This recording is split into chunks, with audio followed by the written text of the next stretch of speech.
வணக்கம். நான் தான் உங்கள் கரையாரம் பேசுகிறேன். இன்றைக்கி ஒரு குட்டியாக சொல்ல போகிறேன். ஒரு பெரிய அப்பார்ட்மெண்ட், நகர்ப்புற பகுதி அப்பார்ட்மெண்ட்டு.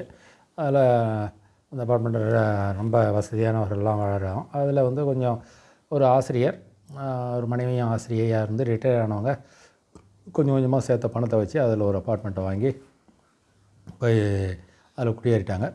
அந்த குடியேறிட்டு அப்படியே இருந்துட்டாங்க. பட் இவங்களை தவிர மற்றவங்களாம் வந்து ரொம்ப வசதியானவர்கள். அரசியல்வாதி, பெரிய பிஸ்னஸ்மேன், நல்லா பெரிய பெரிய ஆஃபீஸர், அது மாதிரி நல்லா வசதியானவங்க தான் அந்த அப்பார்ட்மெண்ட்டில் இருந்தாங்க, அந்த குடியிருப்புகளில். இவங்க மட்டும்தான் கொஞ்சம் நடுத்தர வர்க்கம்னா நார்மல் இது. அந்த பொருளாதாரம், அந்த வீட்டை வாங்குறதுக்கு உண்டான வசதி மட்டும் தான் இருந்தது. அதுக்கப்புறம் பெரிய பொருளாதாரம்லாம் இல்லை. அப்படியே அங்கே வாழ்ந்துட்டு இருந்தாங்க. அப்படியே ஒரு வெக்கேஷன் வருது. அந்த வெக்கேஷனுக்கு ஊருக்கு போகணுன்னு நினைக்கிறாங்க. சரி, ஊருக்கு போகணுன்னா இது நகர்ப்புறம் இல்லையா, இது இந்த நகர்ப்புறத்தில் வீட்டை பூட்டிட்டு போனோம்னா யாராவது திருடுவாங்க. சரி, திருடுறவங்கள தடுக்க முடியாது. சரி, நம்ம ஏதாவது பண்ணணுமேன்ட்டு என்ன பண்ணுவார், ஒரு சீட்டு எழுதி ஊருக்கு போயே ஆகணும். ஊருக்கு போகிறதுக்கு ஒரு சீட்டை எழுதி அந்த கதவுல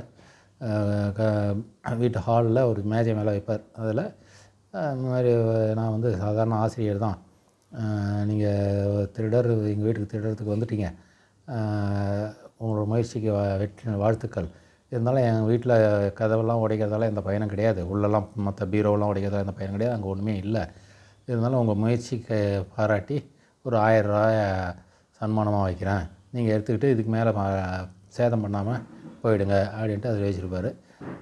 அதே நேரத்தில் என்ன ஒரு தகவலும் சொல்லியிருப்பார். இது மாதிரி இந்த ஃப்ளோரில் ஒவ்வொரு ஃப்ளோரையும் சொல்லி இதில் இவர் இருக்கார், இந்த இதில் அந்த இவர் இருக்கார், இவர் இப்படி வசதியானவர் அப்படின்ட்டு மற்றவங்களுடைய பொருளாதார நிலையெல்லாம் அதில் எழுதி வச்சுருப்பார். உடனே எழுதி வச்சுட்டு போயிடுவார்.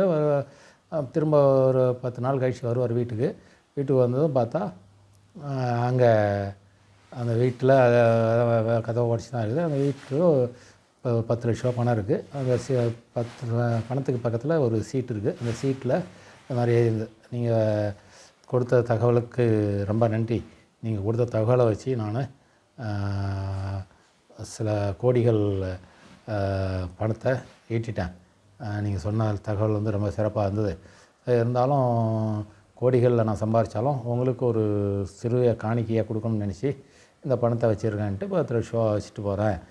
இதை மனிதரோடு ஏற்றுங்க, உங்களுடைய தகவலுக்கு நன்றி அப்படின்னு சொல்லி அவர் வந்து அதை எடுத்து பார்க்குறாரு. எடுத்து பார்த்துட்டு ரொம்ப சரி, ஆசிரியர் நம்ம மாணவர்களுக்கு பாடம் கற்றுக் கொடுத்தோம், இப்போ ஒரு திருடனுக்கு பாடம் கற்றுக் கொடுக்குற மாதிரி ஆகிப்போச்சேன்ட்டு ஒரு கற்பனையான கதை தான். சிரிக்கிற மாதிரி இருந்தால் கூட கொஞ்சம் சிந்திக்க வேண்டிய ஒரு கதை.